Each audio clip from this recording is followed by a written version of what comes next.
This is my son, Infiniti. It's a G37X. It means it's a 4-wheel drive. But what I'm doing this video for is I'm gonna show you where all the locations of the fluids that you need to check. So let's start from left to right. Right here, you have your power steering fluid. So you look over here, it'll tell you what type of power steering fluid you need.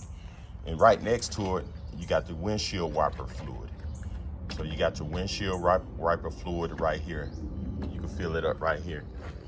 And right here is your radiator cap. So you don't want to mess with this, especially when it's hot. Let it cool down for an hour or two. It's very dangerous. But you can fill right here coolant for your radiator. You can put your coolant in right here. You just screw that off and you can pour some coolant in there. And this thing is really dirty, but you can see the level. Right here is your oil. This is where you put oil in. You just turn this cap. Oh, thing is tight. You can take it off. If your oil level is low, you get a funnel and you can fill it in, And you don't want to overfill it either. You don't want to overfill it. This right here is to check your check your oil. So you can pull this dipstick out and you can check your oil. Yeah. So this is your dipstick for your oil. And then right over here is your brake fluid. So you can just pop this off. Look under there. There go your brake fluid. So you want to check these levels often.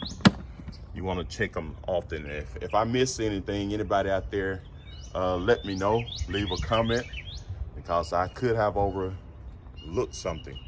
What I was looking for is a transmission fluid stick.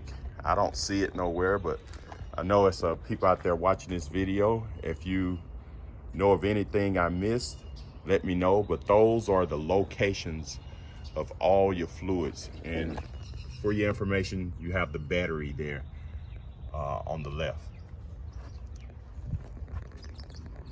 All right, if this video helped, subscribe to my channel, and thank you and have a great day.